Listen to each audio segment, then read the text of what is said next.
우리에게 주실 하나님의 말씀 요한복음 6장 1절에서 15절 말씀까지입니다. 요한복음 6장 1절에서 15절 말씀 우리 함께 교독할까요? 제가 6장 1절을 읽고 우리 성도님들은 2절을 읽으시고 15절은 같이 읽고 하겠습니다.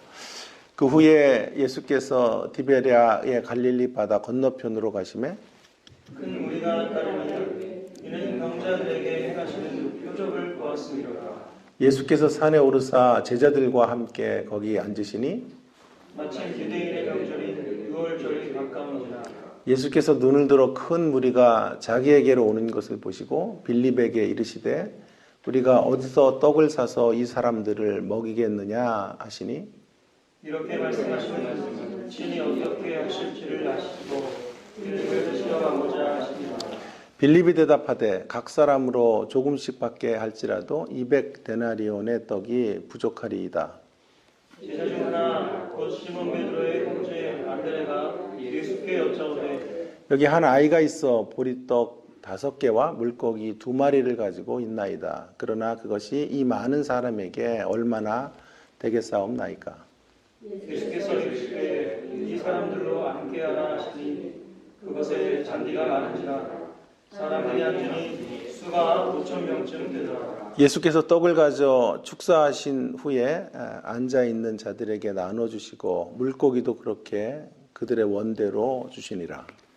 그들이 배부른 후에 예수께서 제자들에게 이르시되 남은 조각을 거두고 버리는 것이 없게 하라 하시므로 이에 거두니 보리떡 5개로 먹고 남은 조각이 12바구니에 찼더라. 그 사람들이 예수께서 행하신 이 표적을 보고 말하되 이는 참으로 세상에 오실 그 선지자라 하더라. 함께 읽습니다. 그러므로 예수께서 그들이 와서 자기를 억지로 붙들어 임금으로 삼으려 한 줄 아시고 다시 혼자 산으로 떠나 가시니라. 아멘.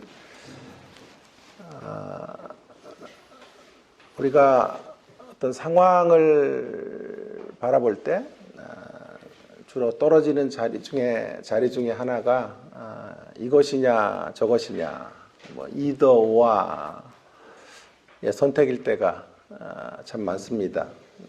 흑백 논리를 원하는 사람이 원하느냐라고 물으면 그렇다라고 대답하는 사람은 없습니다.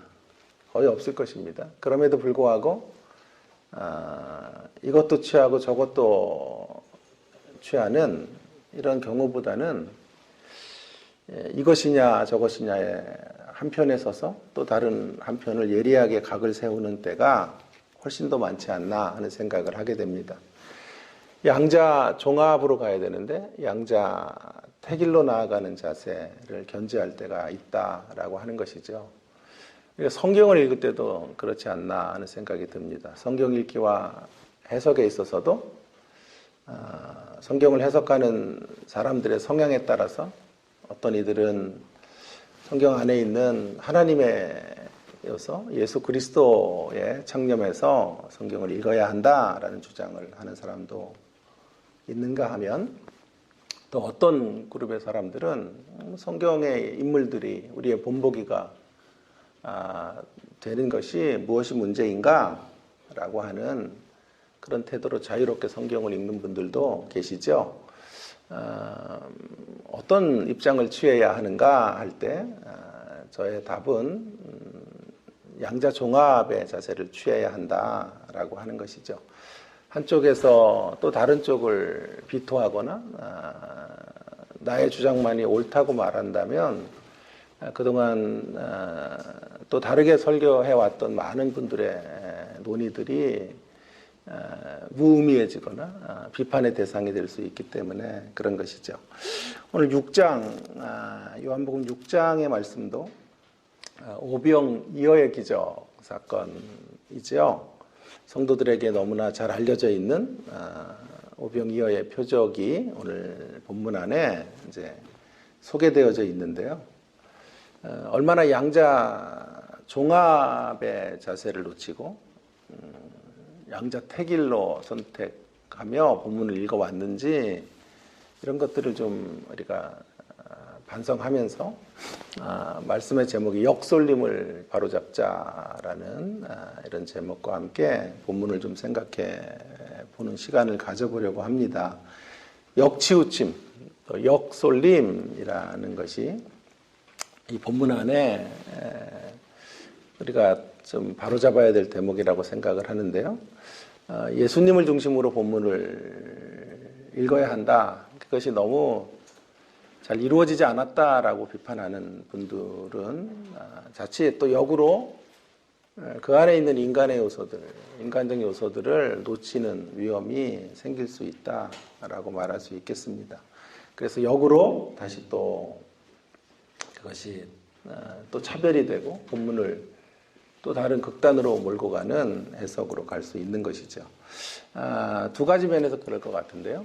하나는 인간의 빵의 문제나 떡의 문제를 도외시한 채 생명의 떡이신 예수님을 부각하려고 하는 것은 또 다른 역솔림이 아닌가 하는 생각을 합니다.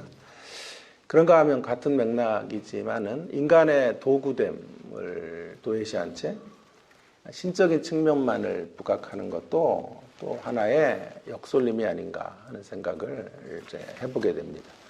차례로 한 두 가지 생각을 여러분 순서지에 있는 것처럼 나누어 보려고 합니다. 먼저 첫 번째로는 생명의 떡만을 강조하며 예수님이 생명의 떡이심을 강조하는 데만 초점을 두고 그때 벌어지는 역솔림에 대한 이야기를 좀 해보려고 하는데요.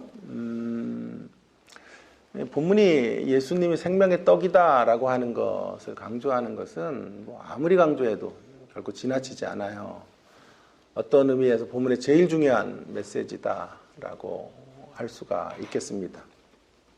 그러나 그것과 함께 우리가 또 눈여겨봐야 하고 놓쳐서는 안 되는 중요한 대목도 있다고 생각합니다. 그것은 우리 예수님이 생명의 떡 혹은 생명의 빵이 되시는 분이심을 부각하면서도 떡으로 살아가야 되는 인생의 필요를 외면하거나 간과해서는 안 된다라고 하는 것을 꼭 말씀드리고 싶습니다. 결코 그래서는 안 됩니다. 예수님이 생명의 떡으로 이제 자신을 드러내시는 기적의 출발점은 배고픈 인생들의 현실이었다라고 하는 거죠. 그 배고픈 인생들의 모습을 불쌍히 여기시는 예수님의 국률에서부터 시작이 된 것이죠. 여러분은 어떻게 느끼실지 모르지만 저는 먹고 사는 게 굉장히 중요하다 이렇게 생각을 합니다. 결코 사소한 문제가 아니다. 일용할 양식을 그래서 날마다 구하는 것은 소중한 신앙이다 라고 확신합니다. 예수님이 경계하시는 것은 떡으로 사는 게 아니에요. 떡으로만 사는 게 예수님의 경계입니다. 떡으로 사는 것은 문제가 되는 것이 아니고 떡으로만 사는 것이 문제가 될 것입니다. 떡으로만 살고 신령한 한울 양식, 한울 생명의 양식으로 살지 않는 것, 그것이 우리의 문제가 되겠죠. 그러나 떡으로 사는 삶은 또 하찮게 여길 수 없는 매우 중요한 대목이라고 생각합니다. 이러한 면에서 모든 이야기들을 성령 충만으로 몰고 가는 자세, 이런 거는 좀 결코 동의하지 않아요. 어떤 사람이 상담으로 왔어요. 문제가 심각한데 목사님이 주는 답이 늘 목사님들이 주는 답이 똑같아요. 기도하면 된대. 물론 정답이죠. 100점짜리 답이에요. 기도하면 되는 것이고 성령으로 충만하면 되는 거예요. 그러니까 빵점짜리 답이에요. 기도가 안 되니까, 기도가 너무 힘드니까 상담으로 왔겠지. 우리는 이렇게 원론적이고 너무도 이상적이고 추상적인 답들을 내놓을 때가 얼마나 많은지 몰라요. 제가 누누이 강조하지만 사람에게 두 가지 목마름이 있어요. 하나는 하나님 형상의 목마름이 있고 또 사람 형상의 목마름이 있는 거죠. 하나님 형상의 목마름은 하나님을 만나면 해결되는 것이죠. 어거스틴의 말처럼 주님의 품에 안길 때 안식이 누려지게 되는 것이니까 하나님 형상의 목마름은 그렇게 채울 수 있는 것인데 사람 형상의 목마름은 어떻게 채워야 하는가? 우리는 창세기 첫 인류의 이야기로 되돌아가면 답을 찾을 수 있어요. 사람 형상의 목마름, 아담이 독초하는 게 좋지 않았죠. 그걸 보시고 하나님 뭐라고 말씀하세요? 나를 쳐다보라. 외로워하지 말고 나를 봐. 그렇게 대답 주시지 않았고 갈빗대를 취하여 하와를 만들어줬죠. 하나님의 형상의 목마름은 하나님으로 채우는 것이지만 또 사람 형상의 목마름에 대하여 하나님은 공동체를 통하여 이 대목을 채우려고 하신 거죠. 아담의 외로움을 하나님만 바라보는 것으로 채울 수 없다가 아니고 하나님이 쓰시는 방편은 또 다른 동역자와 공동체, 협력자를 통하여 그 외로움을 채우는 방식으로 일에 가시기로 결정하셨다. 라고 하는 것입니다. 하나님이 인생의 모든 어려움과 곤고함을 채울 수 없다, 할 수 있느냐, 못하느냐의 문제가 아니고 하나님이 사용하시는 방식이 뭐냐, 방점을 두고 우리는 이 문제를 생각해 봐야 한다고 생각합니다. 동일한 맥락에서 오늘 이 생명의 떡, 예수님을 생명의 떡으로 누리고 사는 이야기를 우리가 풀어갈 때 육신의 떡이 또 역시 중요하다라고 하는 것을 결코 간과해서는 안 된다라는 말씀을 드리고 싶어요. 육신의 떡만으로 살거나 육신의 떡이 풍족해지는 것으로 인하여 만족을 영혼의 만족까지 누리려고 생각하는 게 잘못이에요. 그러나 역시 정반대도 잘못이에요. 영혼의 만족만 있으면 육신의 모든 문제가 자동으로 해결될 수 있다는 생각도 역시 너무 지나친 역차별이 아닌가 하는 생각을 이제 해보게 되는 것이죠. 두 번째, 조금 다 같은 맥락에서 한번 더 좀 중요한 대목을 역솔림에 대한 이야기로 좀 풀어보려고 합니다. 그것은 이런 메시지입니다. 신적인 기적만을 강조하다가 혹은 신적인 표적만을 강조하다가 벌어지게 되는 또 다른 역솔림의 문제에 대하여 좀 생각해 볼 필요가 있겠습니다. 흔히 이 6장은 예수님이 신적인 존재로 주권적으로 떡을 만드셨다. 5,000명을 먹이셨다. 라고 이야기하죠. 그러면서 또 역차별이 생기는 것이 아닌가 싶습니다. 기본적으로 오병이어의 기적은 예수님만 하실 수 있는 매우 놀라운 표적이라는 것은 다시 한번 강조하지만 아무리 강조해도 정말 지나치지 않아요. 특별히 이 빌립 같은 사람들이 이제 등장을 하고 안드레가 등장을 하고 또 소년이 등장을 하는데요. 무엇보다도 이제 6절, 5절 이하에서부터 이 표적을 이루어 가시는 과정에서 이제 빌립과 대화를 나누시는 장면이 소개가 되어져 있는데요.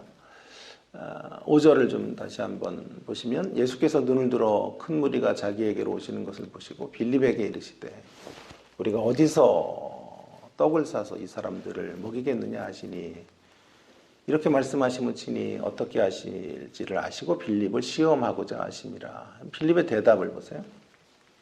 각 사람으로 조금씩 받게 할지라도 200데나리온이 부족하리이다.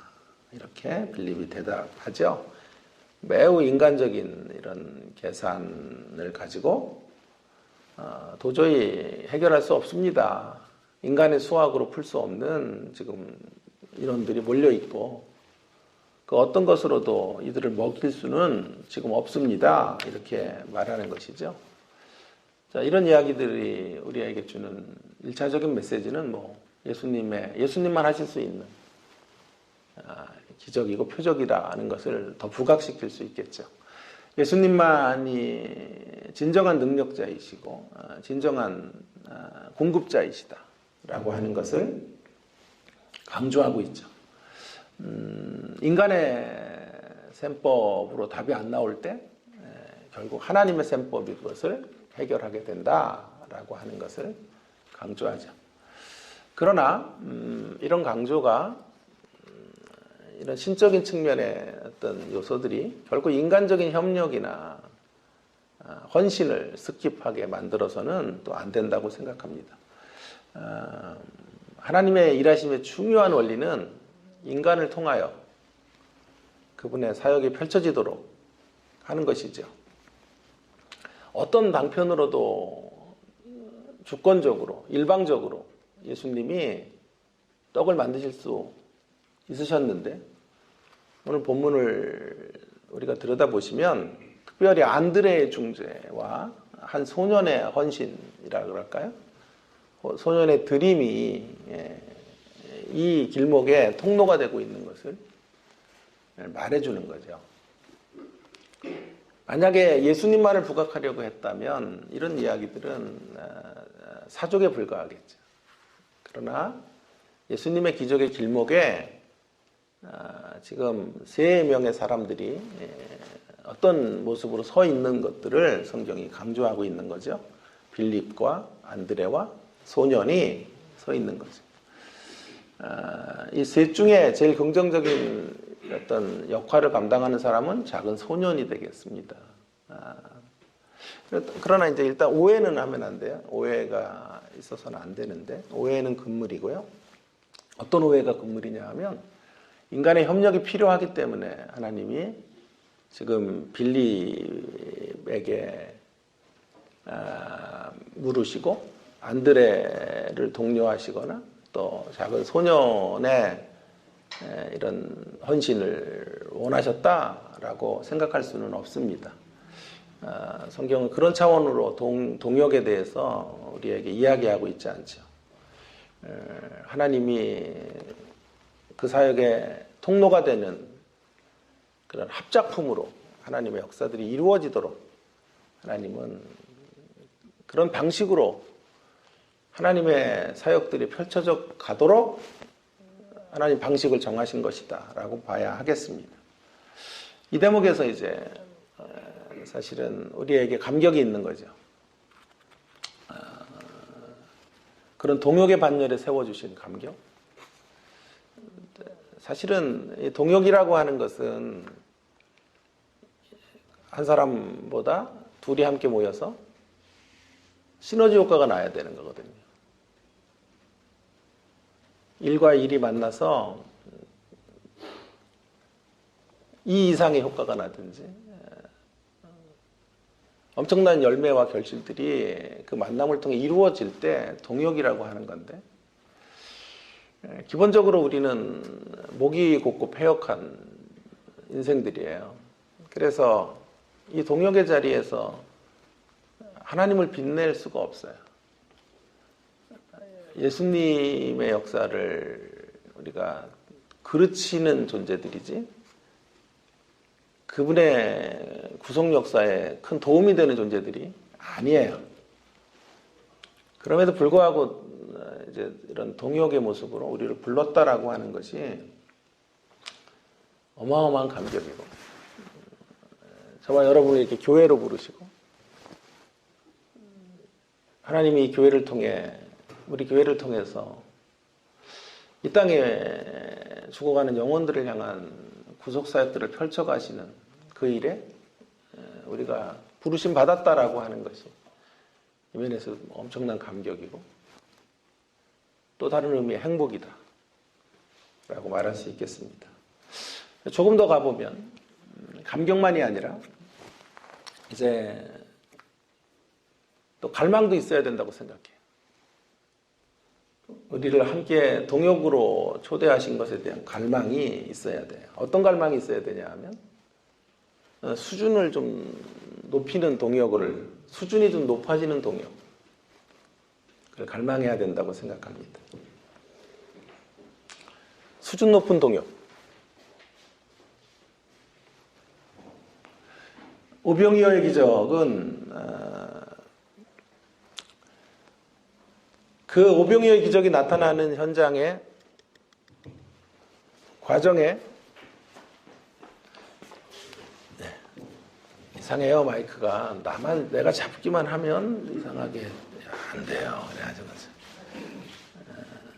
자, 그래서 내가 동역을 해가는 과정에 사람들의 모습들을 적나라하게 드러내고 있어요. 그래서 이게 굉장히 큰 의도성이 아닌가 하는 생각을 해보게 되는데, 다시 한번 좀 보세요. 빌립이 있고 안드레가 있고 어린 소년이 보리떡을 내놓고 있는 이런 장면들이 소개가 되어져 있잖아요. 빌립은 특징이 뭐죠? 만약에 빌립도 일종의 동역을 하고 있다면 빌립의 모습은 어떤 도구됨일까요? 제가 이름 붙이기는 불신앙적 도구됨이에요. 결코 예수님의 능력을 믿지 않는 불신앙적 도구됨. 이런 도구도 있나요? 예, 얼마든지 있죠. 설사 이스라엘 백성들을 파괴하러 오는 대적들도 하나님의 도구예요. 큰 광의적 의미에서 보면. 물론 그들의 패역으로 쓰이다가 도구가 되고 그들의 패역으로 멸망하게 되겠죠. 그러나 그들도 역시 또 악의 도구가 될 수 있죠. 선의 도구만 쓰시는 건 아니에요. 이런 불신앙의 모습의 자리에서도 예수님은 그 불신앙을 뚫고 일하신다고요. 그래서 일종의 도구일 수 있겠죠. 그러나 안타깝게도 수식어는 불신앙적 도구에 불과한 거죠. 안드레는 어떻습니까? 안드레는 8절에 보시면 제자 중에 하나고 시몬 베드로의 형제 안드레가 예수께 여짜오되, 여기 한 아이가 있어 보리떡 5개 물고기 2마리를 가지고 있나이다. 거기까지는 참 좋았어요. 뭔가 대단한 신앙의 고백으로 나가는 것 같고 아주 멋진 모습입니다. 그 다음인데, 그러나 그것이 이 많은 사람들에게 얼마나 될까요? 이 작은 것 갖고 아무것도 이루어질 수 없습니다 라고 말하고 있는 것이 아니에요. 안드레의 도구됨의 특징이 뭘까요? 동역의 특징이 뭘까요? 다시 강조하죠. 인간적인 생각이죠. 계산적인 모습이죠. 인간적이고 계산적인 도구의 모습을 피력하고 있죠. 또 어린아이에 대한 이야기를 또 해보십시다. 또 이제 사실은 이 본문을 가지고 예수님만 강조하려는 드는 사람들은 이게 못마땅한 거거든. 어린아이의 헌신, 한국교회 안에 많이 설교되고 너무 은혜스럽잖아요. 작은 거 하나 드려도 하나님 일하신다. 어린아이의 헌신에 대한 이런 게 못마땅한 거거든요. 그런데 저는 이 어린아이의 헌신이 가능하다고 생각해요. 다만 오늘 이 본문 안에 어린아이는 수동적인 입장으로 서 있죠. 어린아이의 대사가 없어요. 안드레와 빌립과 안드레는 대사도 있고 자기 분량이 있지만 어린아이가 어떤 액션을 취하거나 주도적으로 주님에게 뭔가를 가지고 나왔다 이런 대목은 없단 말이에요. 그러니까 또 예수님을 너무 또 간과한 채 어린아이의 믿음으로 둔갑하는 것도 역시 올바른 읽기가 아니에요. 이 균형을 잡는 작업들이 필요할 거예요. 자, 어린아이의 특징은 수동적인 모습이에요. 안드레에 의해서 안드레가 어떤 경로를 통해서인지 아이의 보리떡 5개, 물고기 2마리를 가지고 온 거예요. 그리고 어린아이는 저 뒤에 어딘가에 있는 존재죠. 숨겨진 존재로 나타나고 있는 거죠. 자, 그러니 여기 안에 있는 이 도구됨은 동역의 모습은 모두 만족스럽지 못해요. 그렇죠? 주여, 우리 목사님도 오시고 했는데 좀 이렇게 잘 좀 들어보세요. 자, 빌립은 부정적이고 불신앙적인 도구의 모습이에요. 안드레는 인간적이고 계산적인 도구의 모습이에요. 한 소녀는 매우 수동적인 도구의 모습으로 서 있죠.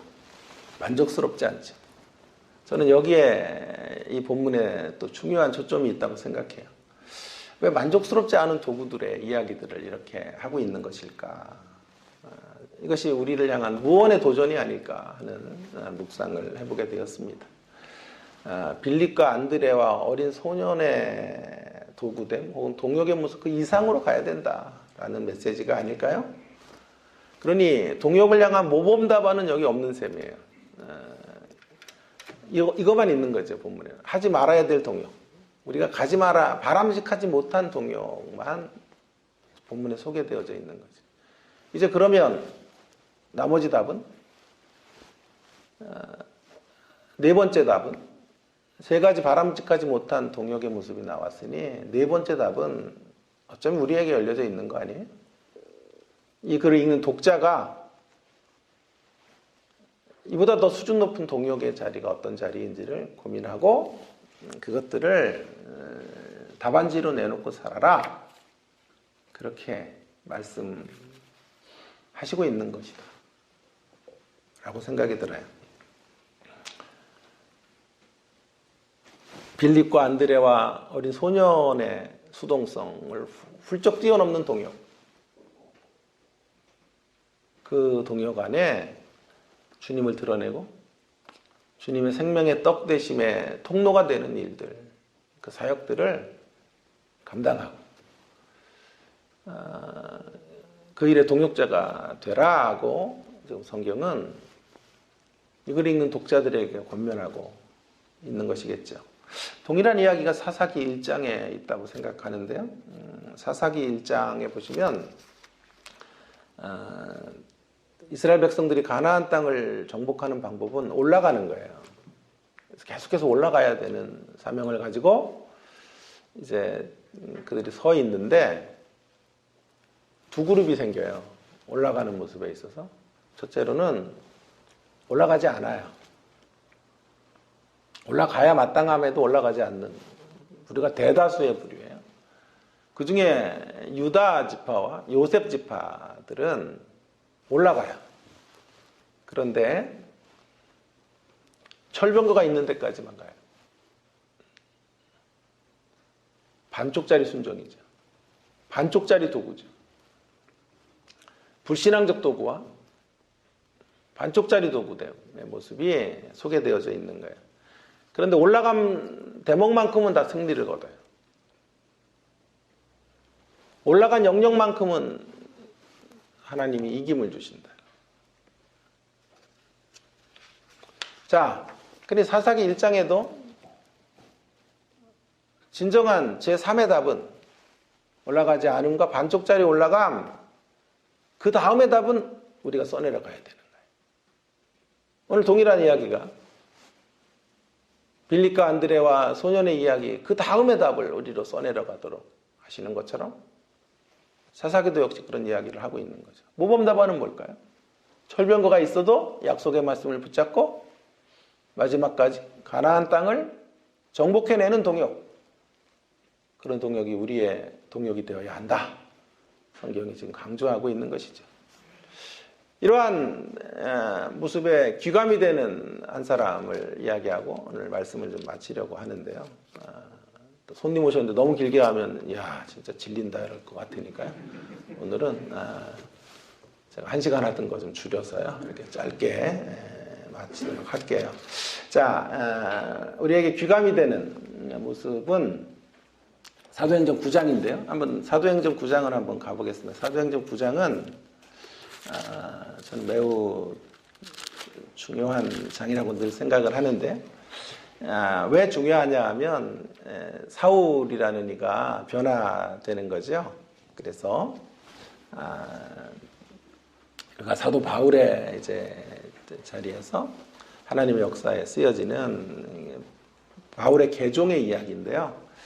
이 개종의 이야기를 하나님 홀로 하시는 게 아니고요. 그를 이제 크리스토파니, 그러니까 그에게 나타나셔서 신현하셔서 그를 이제 변화시키는 작업에 주도권을 주님이 쥐고 계시지만 홀로 하시지 않아요. 10절 이하에는 아나니아라고 하는 이제 숨겨진 영웅, 기독교 신앙에 많이 잊혀져 있는 영웅인데 그 아나니아에게 이제 눈이 잠시 동안 눈을 뜰 수 없었던 사도 바울에게 아나니아를 보내시는 거죠. 이런 것도 뭐 엄청나게 흥미로운 대목인데 이것도 주님이 하시면 되는 건데 아나니아를 보내시는 건 동역의 방식으로 하나님이 이 일들을 고집하고 계시다라고 하는 것인데요. 그건 제가 한 번도 설교를 했기 때문에 자, 그래서 아나니아 10절에 보면 그때 다메섹에 아나니아라는 제자가 있더니 주께서 환상 중에 불러 이르시되 아나니아야 하시거늘 대답하되 주여 내가 여기 있나이다 하니 주께서 이르시되 일어나 직가라고 하는 거리로 가서 유다의 집에서 다섯 사람 사울이라 하는 사람을 찾으라. 그가 기도하는 중이라. 자, 그랬더니 아나니아가 이제 반응을 보세요.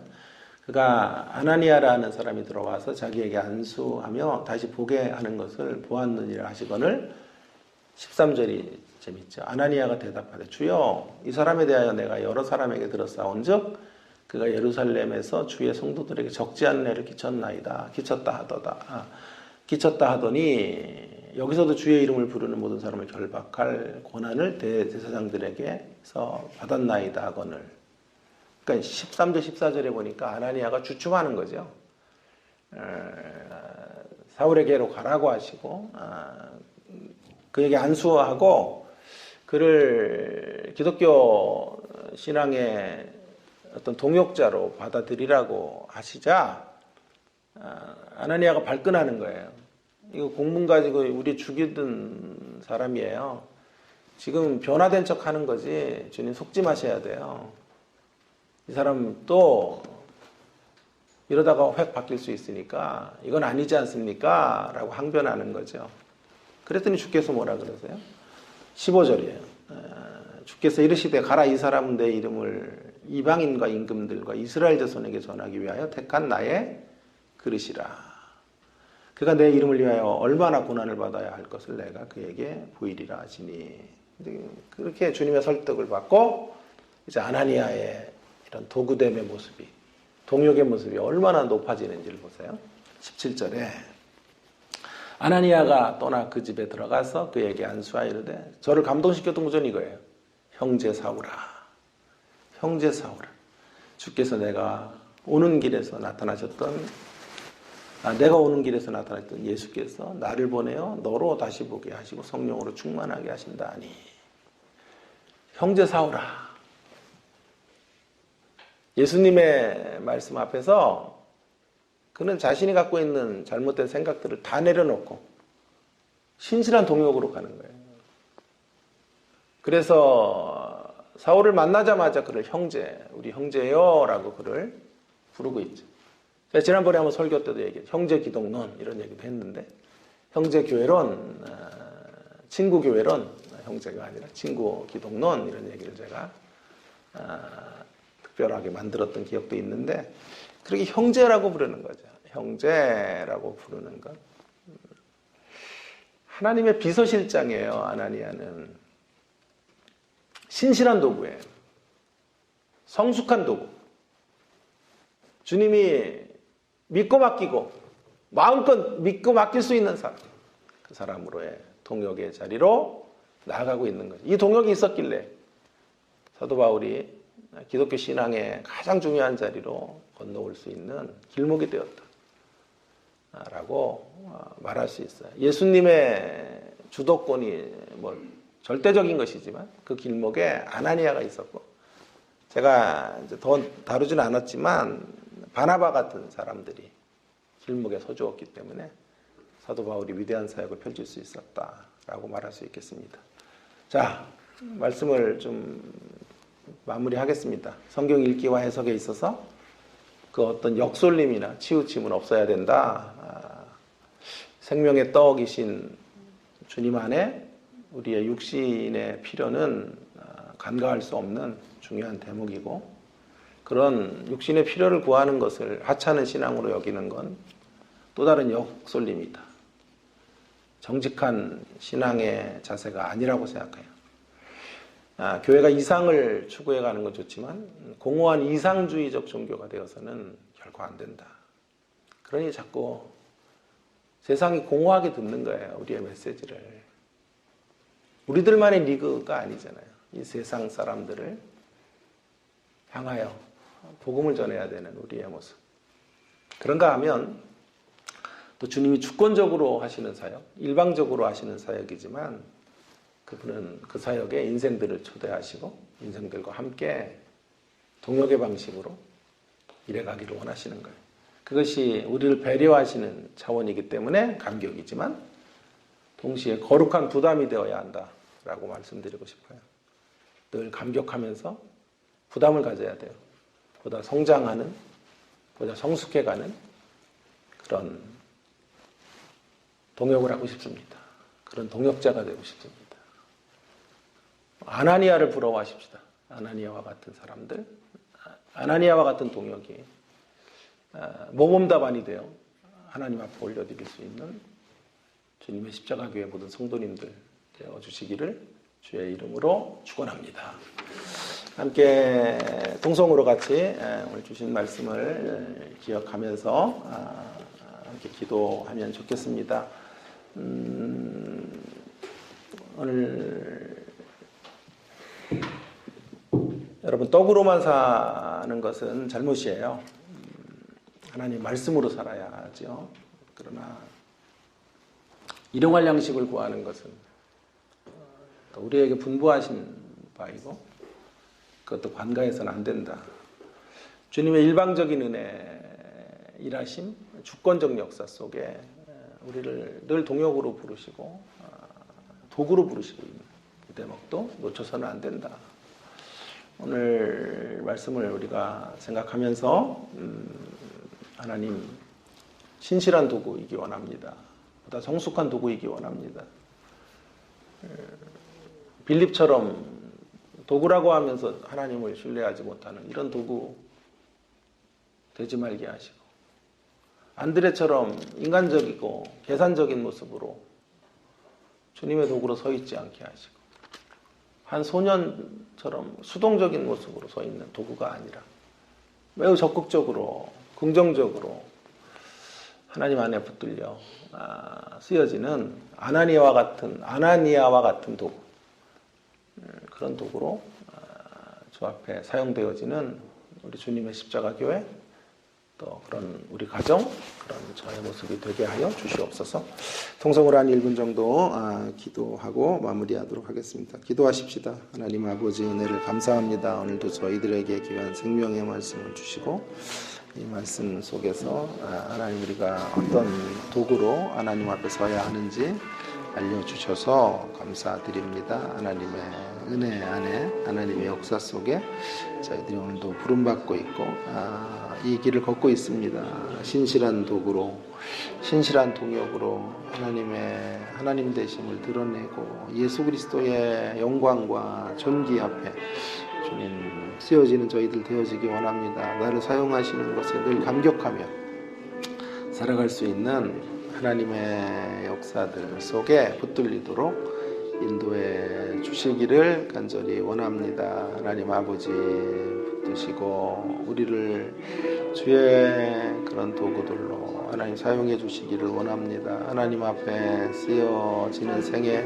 동역하는 생애, 하나님의 도구 되는 생애 모습 속에 하나님 아버지 우리 안에 빌립과 같은 모습들을 하나님 물리치시고 하나님 안드레와 같은 모습 또 지극히 수동적인 하나님 한 소년간의 모습이 하나님 그런 말씀들을 극복하고 하나님의 신실한 도구 하나님의 비서실장과 같은 하나님 아버지 쓰여질 수 있는 귀한 일의 통로가 되도록 하나님 아버지 은혜를 베푸시고 주의 선하심으로 우리를 붙잡으시고 하나님의 능력으로 우리와 함께 주시기를 간절히 원합니다. 주시옵소서.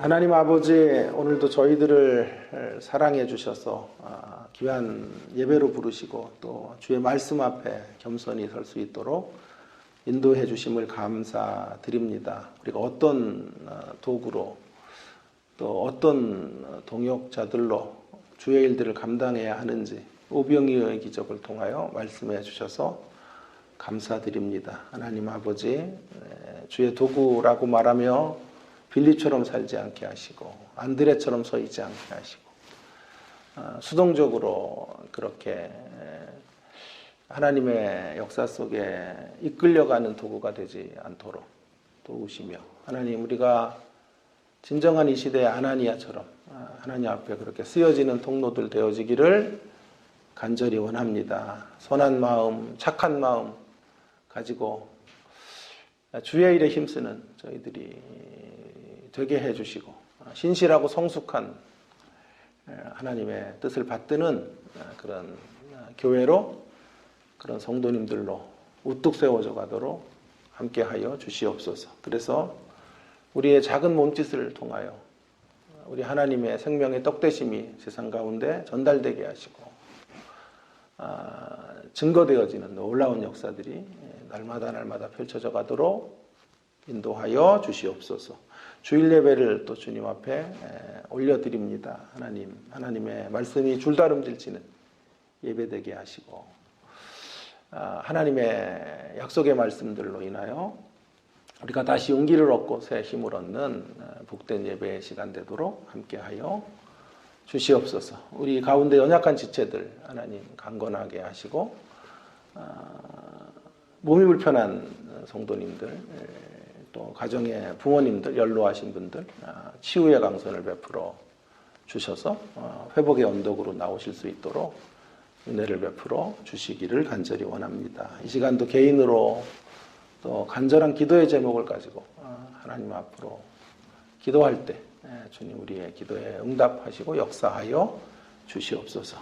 감사드립니다. 예수님 귀하신 이름으로 기도합니다. 아멘.